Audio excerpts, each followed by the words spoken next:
Events of last Monday in Kumasi, where a meeting of the national and regional executives of the opposition National Democratic Congress was broken up by acts of violence, leading to the tragic death of a citizen, have reinforced the urgent need for us to find that path.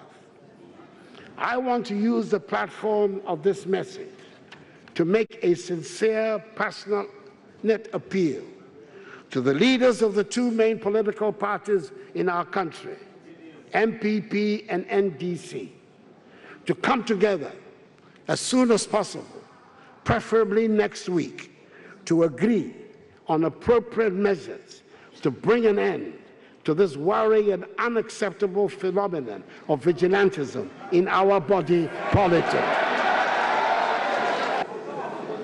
Mr. Speaker, I have asked the leadership of the NPP to extend an invitation to the leadership of the NDC for such a meeting. The security services of the country will be on standby to assist this meeting. If voluntary disbandment by the parties is not feasible, then I will initiate legislation in the matter. And that's President Akufo-Addo talking about something that's been on the hearts of many ordinary citizens for some time now, this issue of vigilantism. We have a campaign ongoing at JoyNews, is disband party militias now. They've outgrown, they've gone beyond, I guess, even the expectations of those who put them together. So a lot of people welcoming this call by the president. But this is coming after many calls before. There are a lot of religious groupings who have commented on this issue, representatives of civil society organizations, the NCC also being at the very center of this and making some comments on this. So it's good that we digest what the president said yesterday. Let's look at what is possible, what is feasible, how do we ensure that the political parties are committed to this process. And that's why the NCC chair is joining me for a conversation this morning. Madam Josephine Nkrumah is my guest. Good morning to you and thank you for being here. Good morning, and good morning to your listening audience as well. Did you expect the president to make the comments that he made yesterday, that we just played back yesterday? Well, I did expect him to make the comments, but as the address went on, I kind of thought, well, are we going to hear something on this or not? I think he saved the best for last. That is my personal opinion on it. And it was highly commendable of the president to speak boldly in terms of vigilantism and to take very, very, very, direct steps at dealing with the matter and more or less issuing a directive to the political parties to sit together and find a way to resolve vigilantism in this country. So to that extent, I was very impressed. Subsequently, we've made a follow-up. The NPP, the NDC has already welcomed this move. The NPP says it is quickly sending a formal invitation to the NDC. But there are some people who say this really doesn't mean anything. These are just nice words. These are perhaps things that we want to hear, and so they're giving it to us. They're making us believe that they are really committed to something, but really they're not. I think the parties are acting in good faith. I say that firstly because we should see that this monster that we've nurtured, or they have nurtured, has turned against them.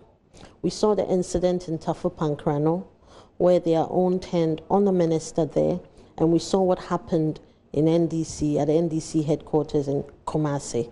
So to that extent, I think they finally realize that this is something bigger that they can't chew. So they need to sit at the table and find a way to resolve in this. I think that is the crux of the matter. This has become uncontrollable. They must sit. And of course, given the fact that many of us are speaking up against it, everybody in Ghana is against vigilantism, perhaps except the politicians and the sponsoring entities that have kept these groups going on. So I believe that there is good faith to resolve the matter. As I said in our press conference, we want to see disbanding in word and in deed. So, of course, they have extended to the people of Ghana that, yes, we're going to sit together and find a way of resolving this. I think Ofosu Ampofo, the chairman of the NDC. Yes, he spoke about this prior to the State of the Nation address. And then yesterday we had Samia Wuku also speaking to you about the steps they were taking. And so it's quite clear that the leadership of the parties are ready to sit together and resolve the matter. Now, you're ready to resolve this matter. You want to sit down and talk about it. The critical issues for us to look at now is that the vigilante groups have been armed. And because they've been armed, to say, well, we are disbanding you is one thing. What happens after they've been disbanded? What are we going to do to these young men who have been carrying arms or wielding arms all over the place? It's important for us to take steps to disarm them and then to re-engage them. We'll talk about re-engaging them. Yes. But how do we truly ensure that they've been disarmed? So, for instance, I want to know what NCCE can and what will you do? Because we need maybe a moderator or somebody in the middle, like a neutral party in the middle, to ensure that, you know, these parties are truly doing what they've been tasked to do. I think since we started talking about vigilantism, NCC has done wide stakeholder engagement on this matter. And so we've consulted many institutions, many stakeholders to find out from them what they think has contributed to this acts of vigilantism. We've also sought to get from them an understanding of their perspectives and how we can resolve it and the recommendations going forward. So we have a wide array of information, recommendations, and these are the things that we must look at holistically in resolving this matter. So apart from the disarming, and we're talking about perhaps re-engaging or remobilizing these people to become useful citizens of the country. For instance, if we speak to the issue of where they're usually sourced from, one of our consultations with the chief imam suggested that the politicians prey on the unemployed youth in the Zongo communities. So what are we going to do to ensure that within the Zongo communities we can change mindset? So there's a lot of civic education that must be targeted in that direction. We must look for skills that will be available for them, because some of them don't have any skill set, and so they're looking at their body, their brawn, and that is what they have to sell. What else can we get out of these people? How can we train them to be more effective and help to build in the communities where they are? Of course, the engagement would also require some work with the Small Arms Commission. So we're going to have to deal with Small Arms Commission. I believe we're going to have to deal with the Ministry for Zongo Development. We're going to have to deal with a lot of civic education targeted at the young ones to renew mindsets and to change their views on what they can do to contribute. Some of them genuinely want to enter politics. How are we training them to become useful politicians that actually seek the well-being of citizens rather than selling the ware of or the commodity of violence as a means of, supporting or furthering the objectives of a particular political party? I think critically we should also look at the many other groups that are coming up. I hear there's a lot of bodybuilding groups around. So those are some of the groups that NCC would be looking at or would be targeting in terms of civic education. What are you telling them exactly? Because they have always existed. They have always existed. They have existed as a form of sport, as a hobby. But suddenly it dawns on them that, there's more to it than just sports and hobby. I can actually make money from this. So yes, you've got the body, and that is what you're using. We need to tell them that there is more for them to do than, just using the way of violence to as a form of livelihood. So, and let them understand that these are criminal offenses. I think largely there has not been, we've really politicized the crime that has been going on because it is perpetrated by a group of people sponsored by politicians. It is colored. Yes, so it's been colored as, oh, it's politics, so you can't go there. When we also we also train them to understand that this is crime pure and simple, because in fact, that is what it is. It is crime pure and simple, and if you engage in this, the law is rigorous enough to take you on. So we have to look at the sentencing regime as well, and some have commented on that. Yeah. It's been worrying. Well, you have as well. We have commented on it as well. It's been worrying. I mean, it's basically a slap on the wrist. But when you have a deterrent sentencing regime, I believe people will begin to set up, and the police should act swiftly and decisively with anybody who engages in this act, and ensure that people in Ghana hear about it, and that in itself is a deterrent for these. So let's merge the sentencing regime that you've just talked about with the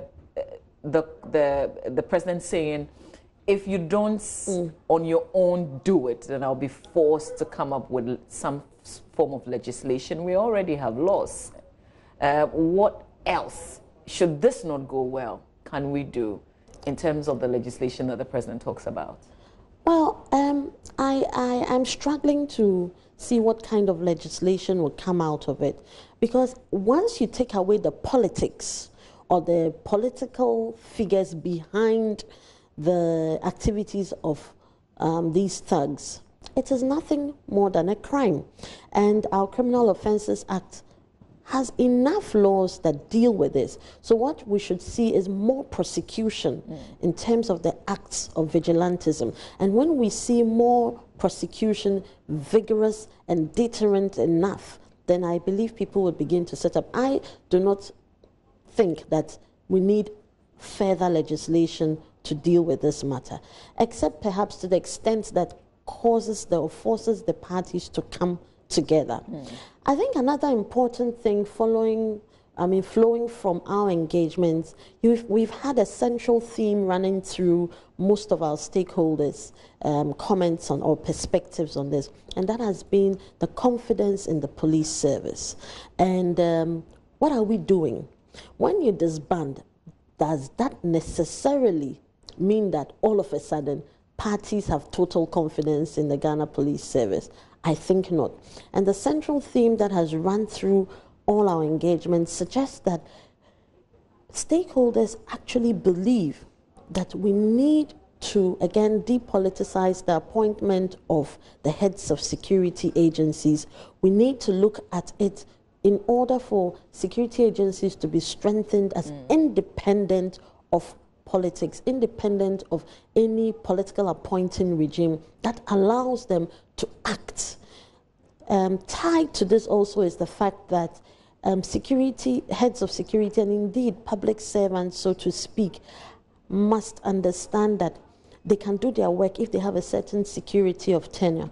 But if they don't have it, most human beings are afraid to speak up or do something that actually incurs the wrath or displeasure of your appointing authority. And so that is another critical issue that we must look at. I think it's more complex than just disbanding. There are so many issues that have come to the fore. People have spoken up against the composition of the police council, for instance, and being headed by the vice president, and called for a real reform or amendment to the Constitution that empowers the security agencies to be independent enough to carry out their work and their core mandate, which is to protect the people of Ghana rather than protect politicians. So it sounds like we need a multiple kind of approach. Yes, yes. Can we do one without touching on the others that you've talked about critically?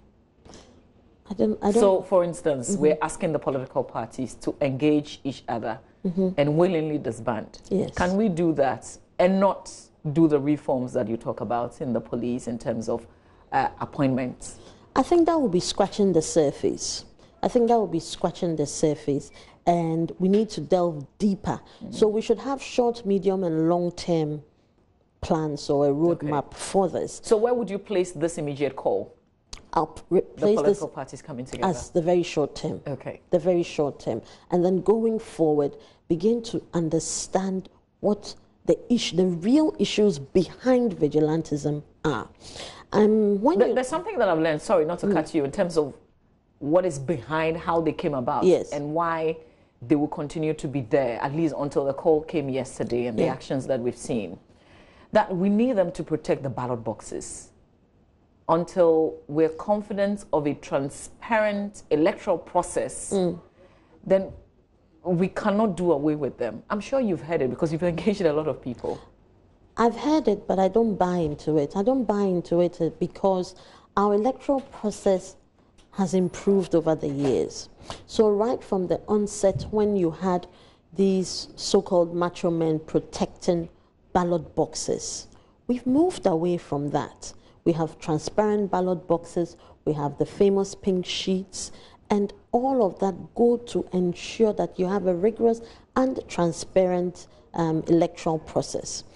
Further, if you look at the activities of vigilantism today, it goes to the core of intimidating voters rather than looking at the process of or the transparency of the electoral process. Ayawaso, case in point. So I think that argument by and large is flawed now. We are constantly seeking to improve our electoral process. And I think in 2016 we had one of the most transparent electoral processes, given the famous 2012 pink sheets, the petition, and the recommendations made, most of which or some of which have been implemented. I mean, 2016 we saw a more vigilant citizenry when it came to elections and the process and transparency of elections, where we were all there as vigilantes, so to speak, to monitor the ballot box and to ensure that there was a proper process that was acceptable to all of us. So what role really do the vigilante groups play today? I very much doubt that it has to do with the electoral process, so to speak. If you look at the activities today, it goes way beyond elections. Today they are fighting appointments made by the president. They are fighting people because, or their sponsors, because they think their sponsors haven't lived up to the promises they made. And that is also another question we should look at. Code of conduct of politicians. Code of conduct of politicians. Beyond code of conduct of the party itself, we should look at the code of conduct of the individual politicians. What is it that they are mounting platforms to promise people? Are they realistic? And for us as NCC to begin to educate people to be more discerning, it's something that we constantly do, that, you know, to be more rigorous in that, for people to understand that some of the promises are not realistic. And so when a politician makes such a promise to you, you should question it. You should subject it to scrutiny and determine as a discerning citizen whether that politician can actually live up to that promise. So when you have a code of conduct that gags a politician from making certain utterances that raise unrealistic hopes in vulnerable youth, then you must be brought to book. So these are some of the things that I also think are important for us going forward in resolving this issue. I think one of the other concerns that has been raised is also the issue about the power of the executive. I mean, everybody in opposition talks about, oh, the winner takes all. But once you're in power, it is no longer the winner takes all. And so that is something that is part of the Constitution Review Commission's work. And I think it's time that we took a second look at the recommendations made therein and find ways of amending some of the Constitution to make the devolution of power, you know, not central to the executive. I think Article 55 that is yet to be amended following a referendum, or subject to a referendum in September or August or September, is equally important, so that we begin to see devolution of power right down to the grassroots, so that the ordinary citizen can participate in decision making. So here you're governance. referring to the creation of the regions. No, not the creation of the region. Prior to or up from for now, we have appointment of DCEs, MMDCEs. So I'm referring to a situation where now we would elect MMDCEs. Will that really make a difference? Well, I think it's important. It's a step in the right direction.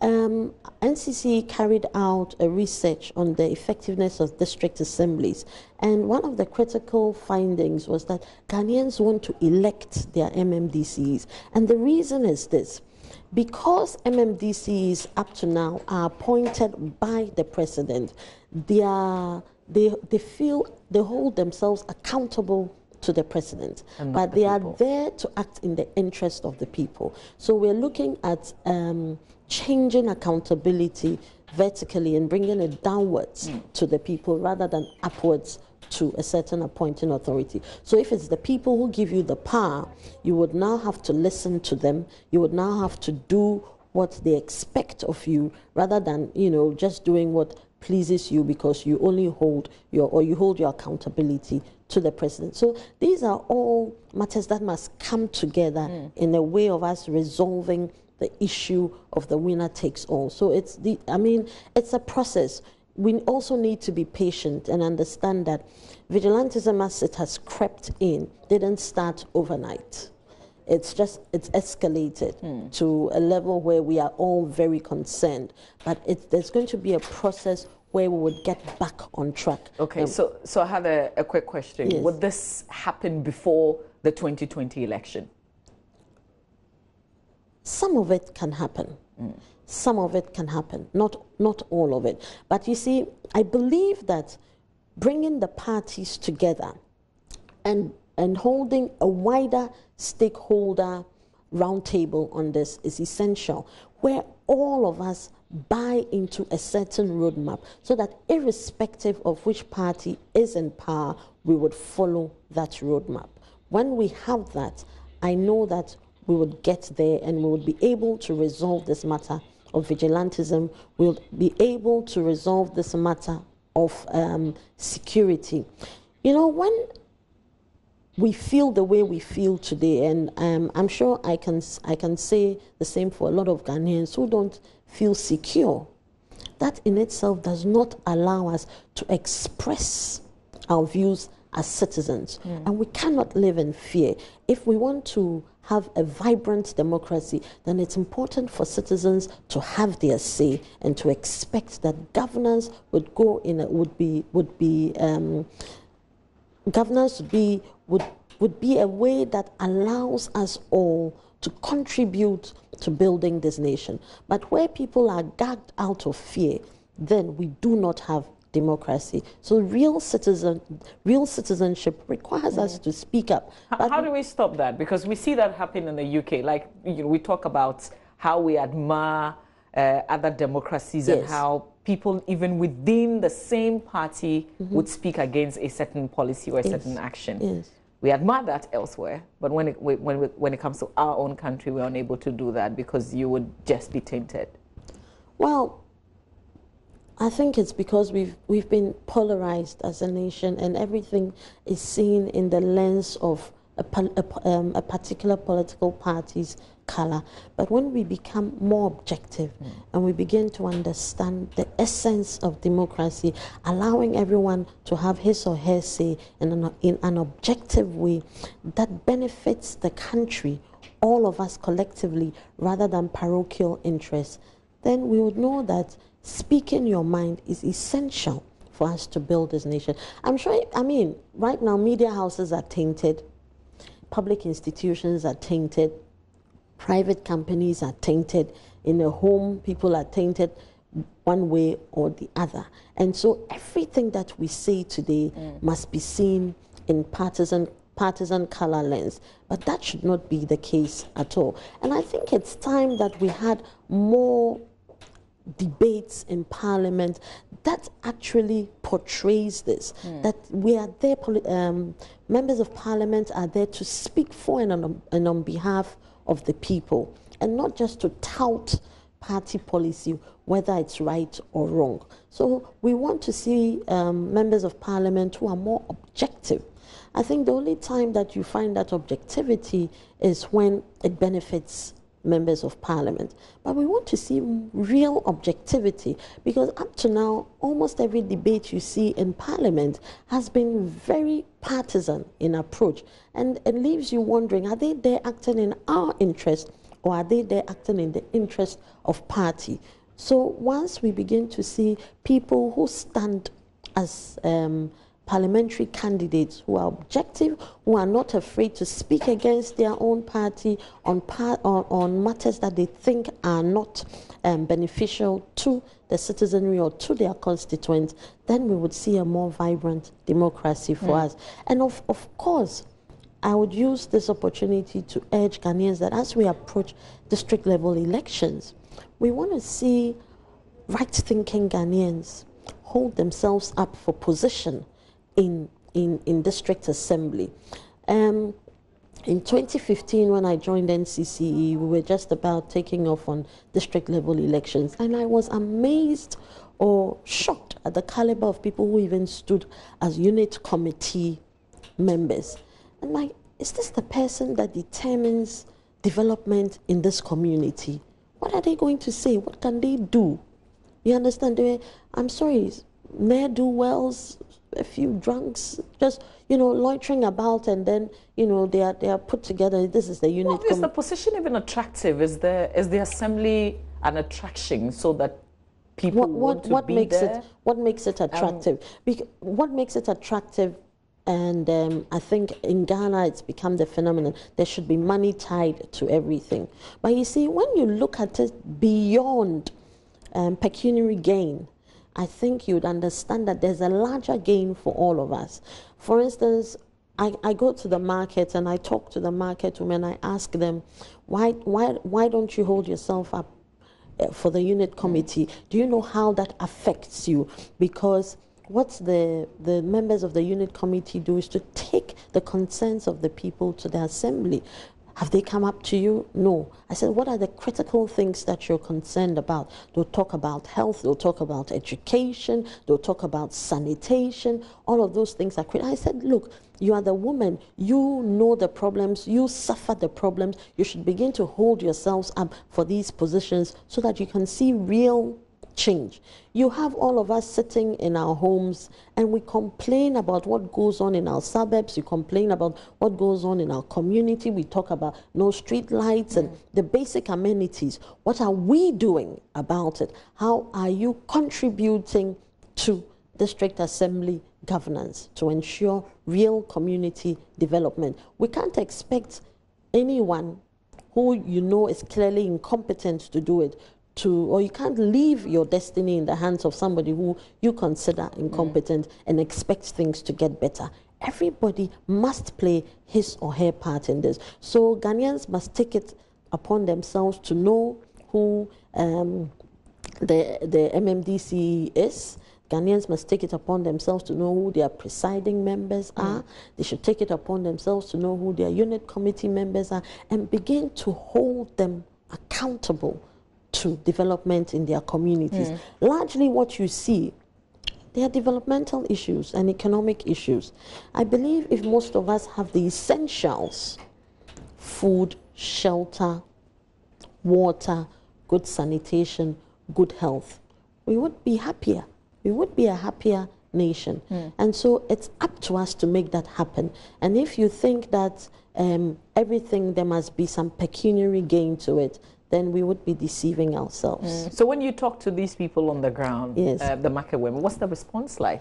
Does it look like it will be different this time around in terms of those who come up to want to be in these positions? I think it's a gradual process, and you need to see a few of them begin to play that role so that it catapults others into it. And I mean, the reality of the situation is when a woman is bogged down with selling her wares at the market in order to survive, this seems like a good idea, but can she really do it? So we need to empower women, for instance, to be in the forefront of governance. We really need to empower women, because I think women are passionate enough. They understand the issues, because they are either the direct beneficiaries or the ones who suffer most for it. So when they begin to speak, they speak from a position of experience, a position of passion, and a position of belief. And then they can make the change that we want to see in these communities. How well have you dealt with the issue of women are their own enemies? And I'm sure you've heard about that like a million times. Yes, we hear it all the time. Women are their own enemies.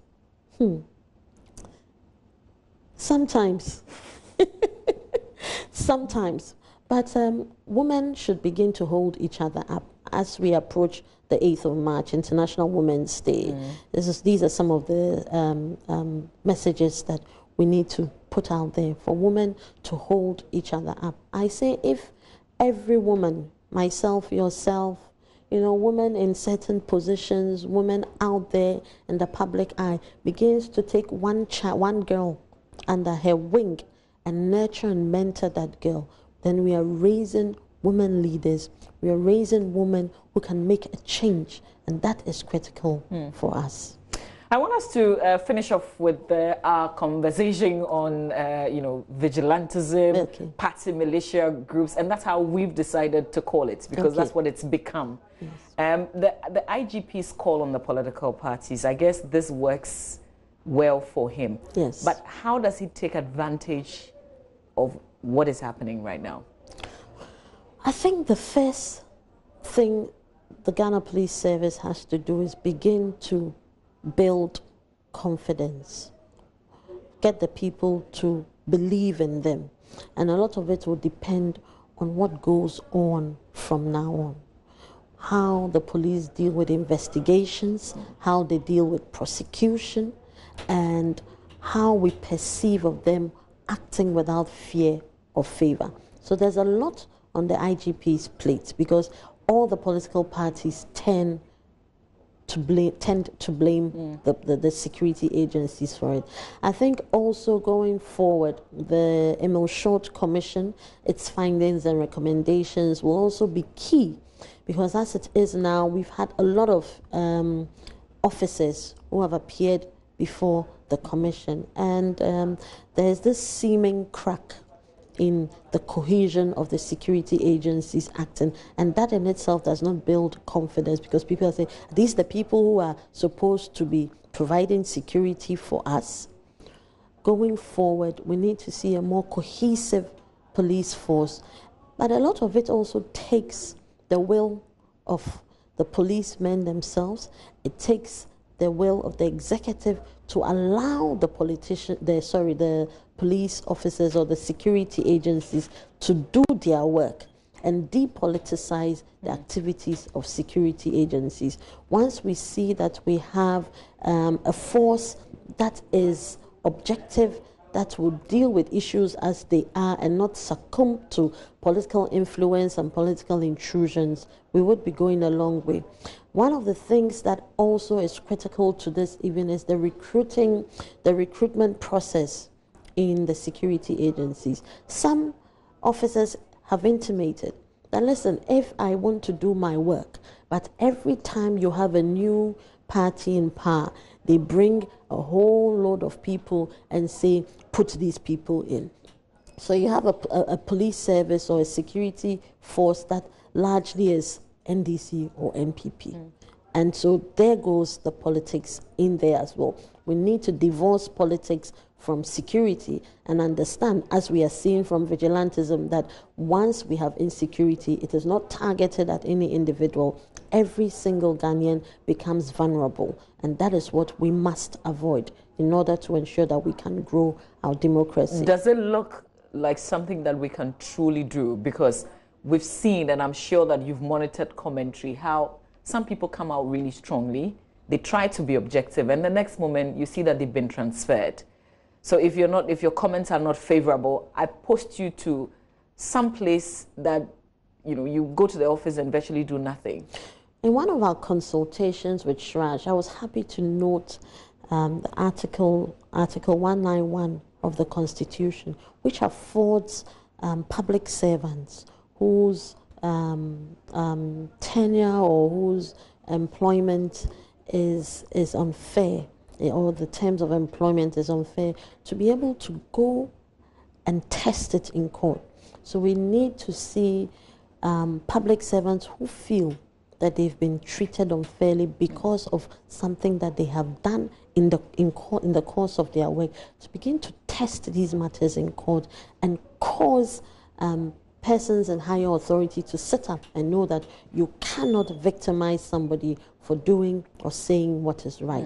So we have to strengthen public servants themselves to be able to test these things, to contest some of these acts of victimization. And once they are able to test it in court, and I believe the Constitution is there to protect them, they would be able to, we would gradually have a force where persons in leadership or persons in authority understand that I can no longer victimize somebody because he didn't do my will or didn't toe my line. I think it's essential for us to do that. And we have institutions such as SHRAJ that have been mandated by the Constitution to look out for this, administrative justice. So public servants must begin to test these laws so that it can work in our favor, and then we would gradually move away from a position where anyone can transfer you just because he didn't like the color of your suit that morning. I wonder if you'd encourage people to also, we've heard about how sometimes they bring someone to come and sit on you. So you have the job, all right? Yes. You are in whichever city you want to work. Yes. You're getting your payment, all right, but you're essentially useless because you're doing nothing.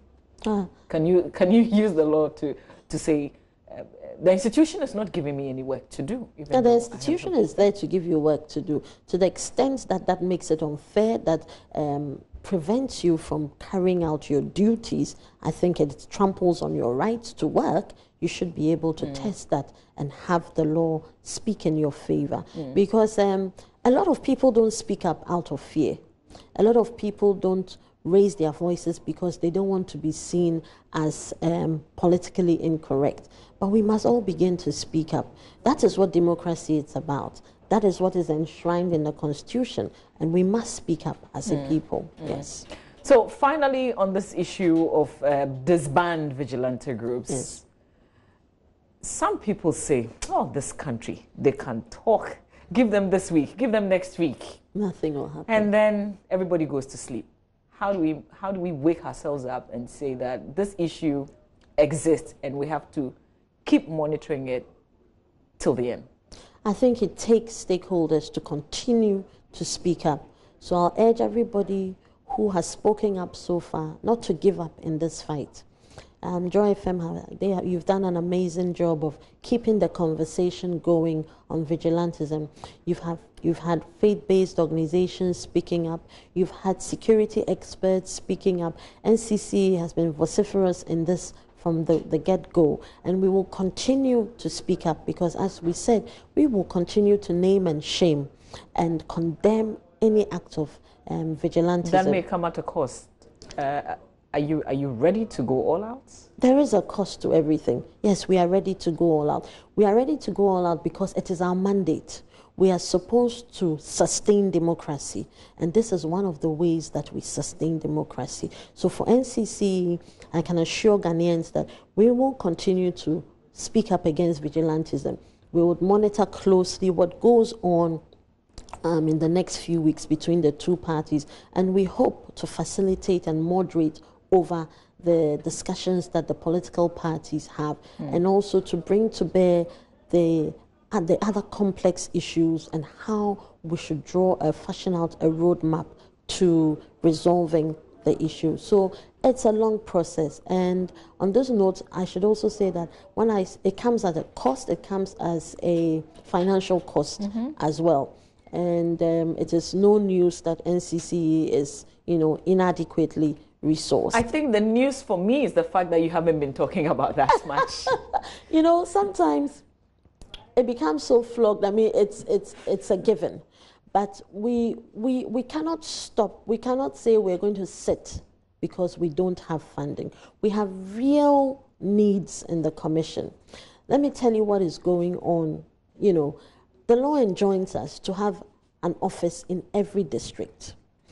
2 years ago, we had 216 districts. Today, we have close to, I think, 260, or is it 265 districts. We're supposed to have a district, an office in every district. We have 132 vehicles for the whole commission. So which means that we have a lot of districts that don't have cars or motorbikes. But we are supposed to go down to the people to work. We can't just work from our office. We are out in the field every day. As we speak, we have to write off about 80% of our vehicles because they're all 10 to 12 years old. The recurring cost of maintenance doesn't make it economically viable for us to hold on to these vehicles. Once these vehicles go, we are grounded. Those are the real issues. We have real issues with accommodation, where people who are employed by NCC don't have suitable office accommodation to carry out their work. We don't have offices, we don't have office equipment.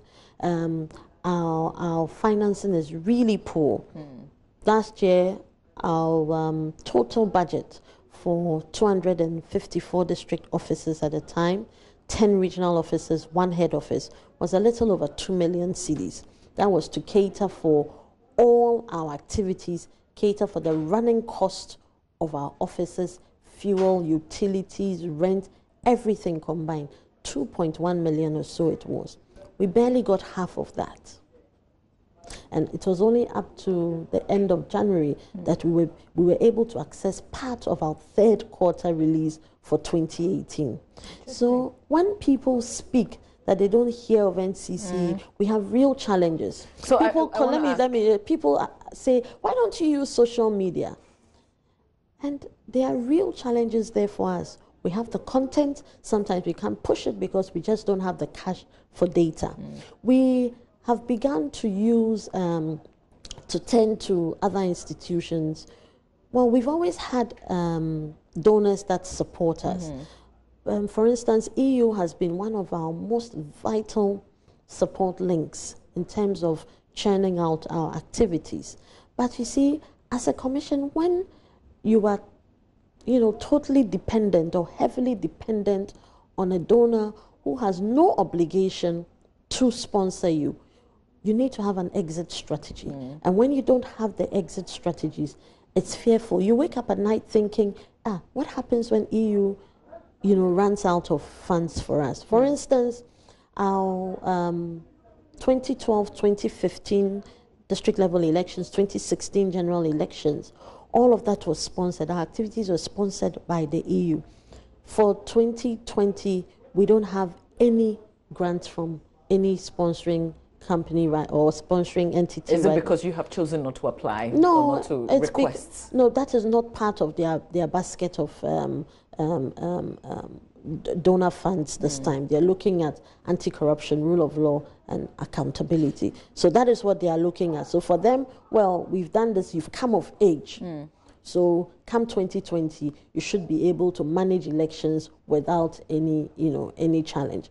But people expect a lot from NCC. Civic education. We need to understand the issues about ballots. Well, that's your mandate, isn't it? You are actually in the Constitution.